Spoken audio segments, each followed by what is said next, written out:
Salut les filles et les garçons, bonne année à toutes et tous. Je vous retrouve dans cette vidéo pour la première vidéo de l'année. Et oui, on se retrouve pour un Sissi Talk aujourd'hui puisque je vais un petit peu vous parler et surtout répondre à toutes vos questions les plus croustillantes sur le perso, sur le pro. Il y en a vraiment pour tous les sujets. Alors c'est parti, let's go. Alors comment ça va? Et bien tout simplement pour commencer cette vidéo, ça va plutôt bien ce début d'année. L'année dernière a été une année, je vous ai un petit peu raconté toutes mes histoires dans la dernière vidéo. Ça a été une année un petit peu tumultueuse, très fatigante, je vous le cache pas. Je commence l'année assez fatiguée parce que comme beaucoup d'entre vous, je pense, je me suis pas vraiment reposée à Noël. Mais voilà, on commence l'année déterminée, plein de motivation et surtout c'est un petit peu un nouveau départ. Donc on est très content. Quelle a été la leçon que tu as apprise en 2023? Alors 2023, ça a été une année très riche en leçons puisque ça a été une année très riche en galères. Chaque galère est une leçon tirée et c'est vrai que l'année dernière, pour le coup, s'il y a une chose qu'on a retenue, c'est qu'il faut écouter son instinct déjà. Quand vous ressentez quelque chose, que vous avez envie de dire quelque chose, vous avez envie de faire quelque chose, faites-le. Généralement, on se trompe assez rarement et quand on le fait pas, on le regrette après. Donc ça a été vraiment la première leçon.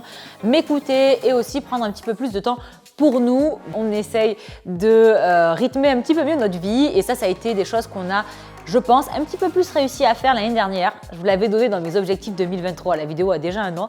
Et voilà, donc on continue sur cette lancée. As-tu pu atteindre les objectifs que tu t'étais mis pour 2023? Alors, sur ce rayon-là, en partie, comme vous l'avez compris, c'est pas un objectif qui avait été vraiment quantifié dans le sens où je vous avais partagé ma volonté physiquement et d'un point de vue pratique de remettre le renfort au cœur de ma pratique sans jamais délaisser tous les entraînements de type cardio, plio, HIIT, etc. Puisque moi, j'aime vraiment avoir une approche qui soit hybride en fait et surtout complète dans mon voyage fitness. Et c'est vraiment quelque chose que j'ai du coup remis en avant, je vous l'avais dit notamment au travers des programmes TSE. Et cette année, j'ai envie de continuer sur cette lancée puisque j'ai pas vraiment eu en fait un objectif plus 5 kg de muscles que j'ai pu quantifier. Donc j'ai l'impression que je suis allée sur la bonne voie, mais il reste encore un petit peu de travail à faire. Une question que j'ai trouvée assez intéressante, là il y en a deux qui sont assez croustillantes, si on peut dire ça comme ça. Ne te sens-tu pas lassée parfois de l'univers du fitness? Et c'est vrai, c'est une très bonne question parce que comme vous le savez, ou peut-être pas cette année, ça va faire 15 ans que j'ai posté ma première vidéo YouTube et j'ai l'impression qu'on a fêté les 10 ans, c'était hier, ça fait déjà 15 ans et c'est incroyable. En ce qui me concerne, dans ma vie personnelle, j'aime toujours autant le fitness qu'avant. Je l'ai adoré quand j'ai commencé, je l'aime toujours autant aujourd'hui, mais plus de la même façon en fait. Je l'ai commencé, comme je l'ai dit dans mon dernier podcast, certainement pour les mauvaises raisons et je continue aujourd'hui pour les bonnes, à savoir que ça m'apporte du bien-être, ça m'apporte de la performance, ça m'apporte une condition que je n'avais pas il y a ne serait-ce que 5 ans quand je pratiquais différemment en salle de musculation. Et de ce fait, en fait, ma pratique a évolué. Du coup, je ne m'en lasse pas, mais parce que mes séances et ma façon de voir le fitness a changé en fait dans le temps. Elle a mûri et elle a progressé. Donc voilà, aujourd'hui, j'ai une nouvelle façon d'appréhender ma pratique sportive, mais qui du coup me stimule et me plaît peut-être autant, si ce n'est plus, que lorsque j'ai commencé il y a 10 ans, quoi. N'as-tu jamais eu envie de prendre plus de masse avec les changements de code esthétique? Alors ça, c'est une question que j'ai trouvée ultra pertinente. Derrière une apparence un peu superficielle, en fait, c'est super intéressant. Pourquoi? Parce qu'il est vrai, quand on a commencé le fitness, c'est vrai que les codes à l'époque, c'était vraiment la minceur avec un peu les abdos. Fallait pas être maigre comme les filles des podiums, mais fallait pas être trop fit non plus comme les filles qui font des compètes. Donc c'était vraiment être sec, découpé, mais un peu fit, tu vois.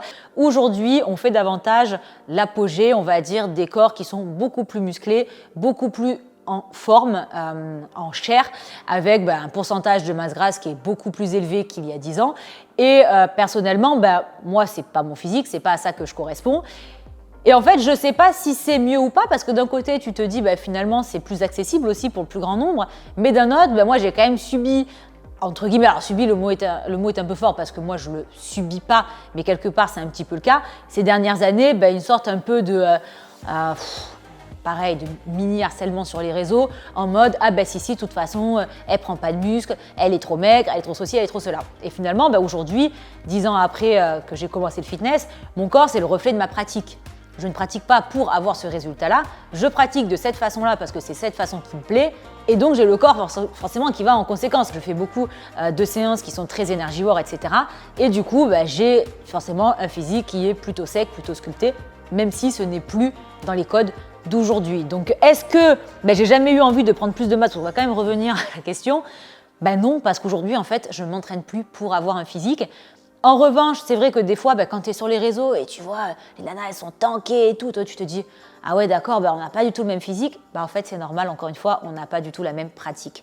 Donc ça c'est quelque chose qui est important de retenir pour moi, mais surtout pour vous. Vous aurez le physique qui correspond à votre pratique sportive et forcément je vous déconseille de faire des prises de masse comme c'est la mode, de faire des sèches comme c'est la mode parce que ça n'a rien d'healthy, ça n'a rien de tenable. Si c'est votre délire et que vous vous épanouissez là-dedans, go, mais si c'est une pression que vous ressentez, passez votre chemin. On arrive donc aux objectifs physiques et performance de l'année 2024.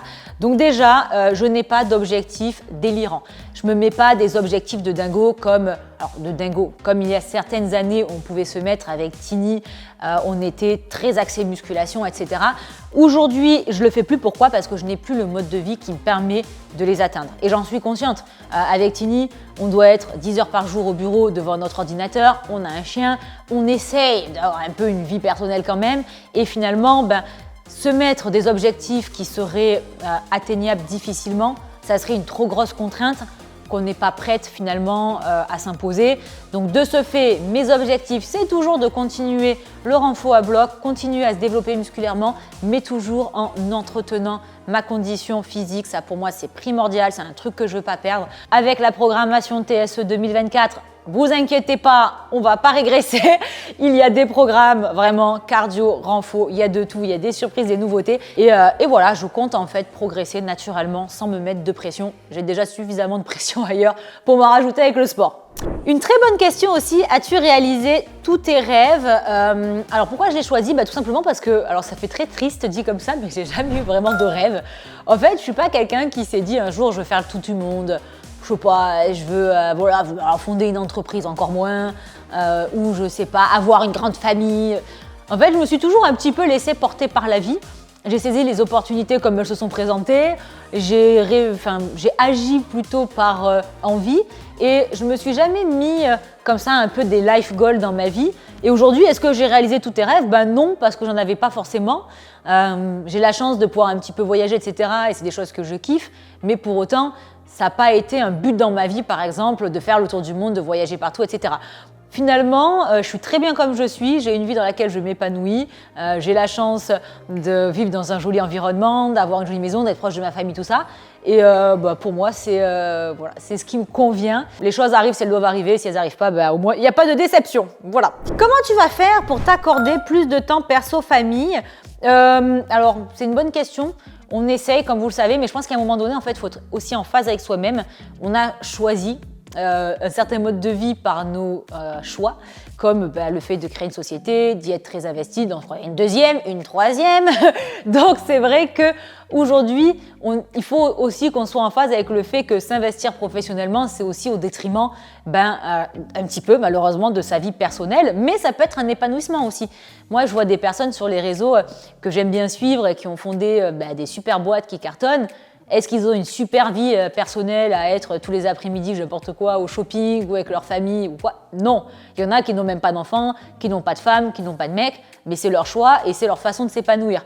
Donc c'est pas un jugement. Je pense qu'il faut juste faire les choix qui correspondent à nos ambitions, à nos envies et finalement à nos objectifs de vie, si on peut dire ça comme ça. Donc voilà pour cette nouvelle année.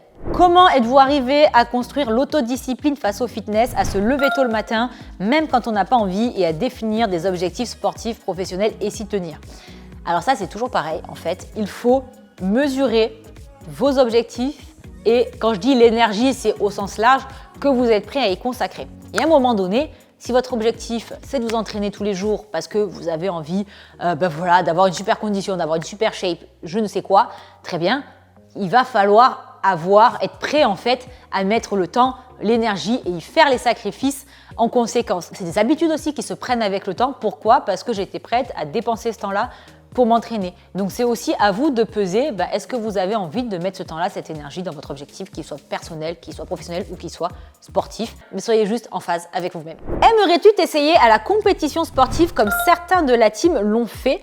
Non, pas du tout. Alors là, la réponse va être très claire, absolument pas. Donc j'évolue dans le milieu du fitness depuis longtemps. C'est quelque chose qu'on m'a souvent demandé, je pense, parce que je garde une shape relativement sèche désormais à l'année. C'est pas parce que je suis un peu sèche, parce que je fais beaucoup de sport, que j'ai envie de faire de la compétition. Pas du tout. Donc ce n'est absolument pas un objectif, même si par exemple, il y a des compétitions de type Hyrox où là, on est pas sur du bodybuilding, c'est pas du culturisme. C'est vrai que ça m'attire beaucoup plus parce qu'on est dans une performance plus physique et pas entre guillemets esthétique.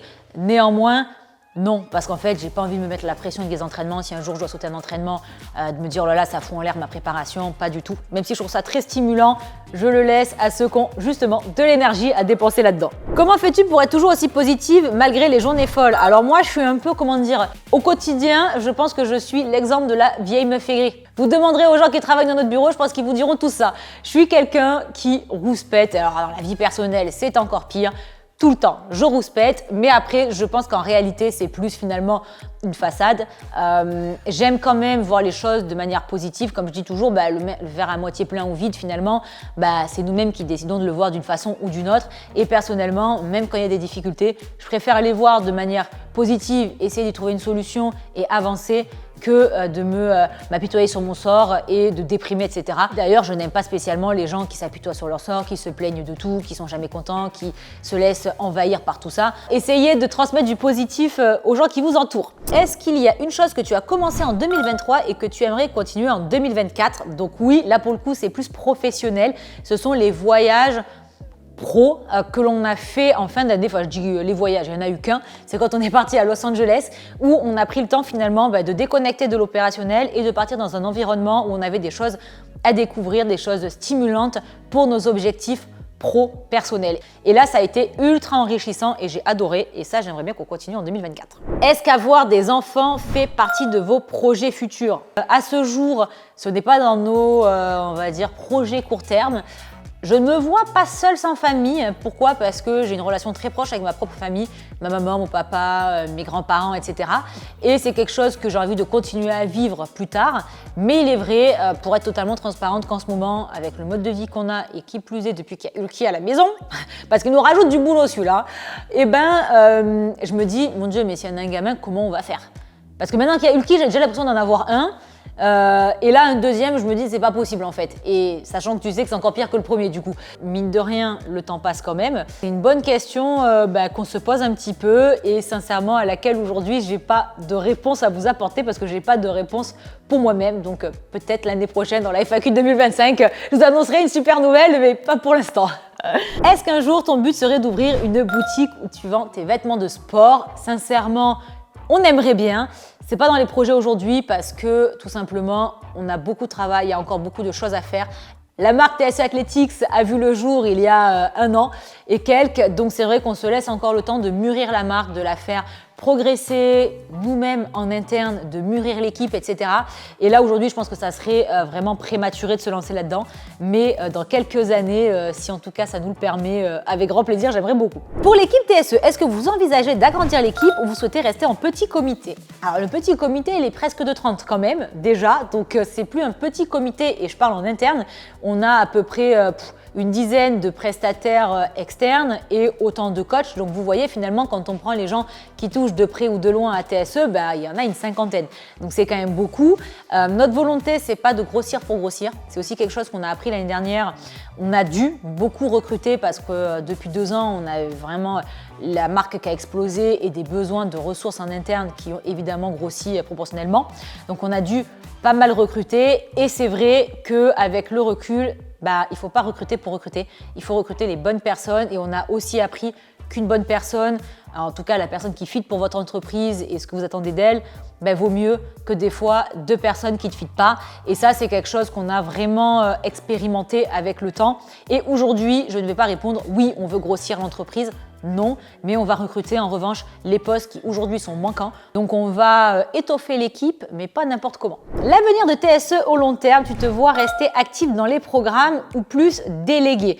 Alors faut savoir que je suis toujours dans les programmes, bien que ce soit, je pense, 0,1% du temps que je consacre à TSE sur une année entière, puisque les programmes, c'est des choses qui sont ponctuelles, alors qu'il y a tant de choses à faire le reste de l'année. Pourquoi aujourd'hui j'y suis encore? Parce que ça me fait plaisir. J'aime bien ça. C'est quand même fatigant. C'est du stress, évidemment, c'est une charge de travail, mais c'est ce qui m'a fait me connecter à vous en premier lieu.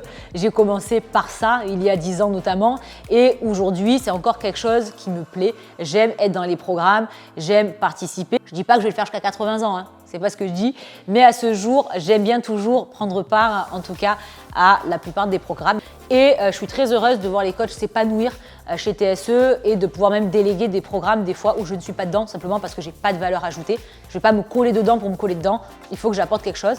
Mais lorsque c'est le cas, j'aime bien le faire et j'espère que ça va continuer encore quelques années. Combien de collections TSE Athletics prévues en 2024? Donc ça, c'est une très bonne question puisque, comme vous le savez, la marque a décollé fin d'année dernière puisque ça fait à peu près 1 an et on était sur un système de drop assez ponctuel puisqu'il y a eu sur l'année dernière 4 ou 5 collections. Alors seulement entre guillemets, c'est quand même énorme, mais disons que comparé à des marques établi qui lance des drops toutes les semaines, c'est quand même relativement peu. Et de ce fait, la boutique était énormément fermée. Alors fermée virtuellement dans le sens où elle était ouverte, mais il n'y avait plus rien à chaque fois. Aujourd'hui, notre volonté, c'est de vous permettre à tous et toutes de pouvoir choper plus facilement. Là, cette année, on a énormément de nouveaux produits qui sont prévus du coup dans notre plan de collection. Je pense que ça va vous plaire et j'espère que ça vous intéressera. En tout cas, pour cette année 2024, je veux dire le petit mot de la fin, ça va être une année que j'espère un petit peu plus apaisée, un petit peu moins stressante, où en fait, je pense, on va essayer de se recentrer finalement sur les choses importantes, que ce soit dans la vie perso, que ce soit dans la vie pro, que ce soit dans les voyages, etc. Moi, j'aime bien un dicton qu'on a lancé en début d'année. Donc, on lance un challenge dont vous allez avoir les informations incessamment sous peu, qui est du coup le challenge 30 Day Active avec Less Resolution, More Action. Et ça, c'est vraiment une phrase qui me résonne. On arrête les résolutions, mais par contre, on se bouge les fesses et on agit. Et ça, c'est quelque chose qu'on vous souhaite en tout cas pour 2024. Rejoignez-nous sur ce challenge sur l'application. On va créer des teams pour se challenger. Vous allez voir, c'est super cool et surtout super motivant pour se remettre dans le bain et surtout remettre le pied dans la basket. J'espère que j'ai répondu à toutes vos questions et je vous dis à très bientôt pour une nouvelle vidéo YouTube. Bye bye la team!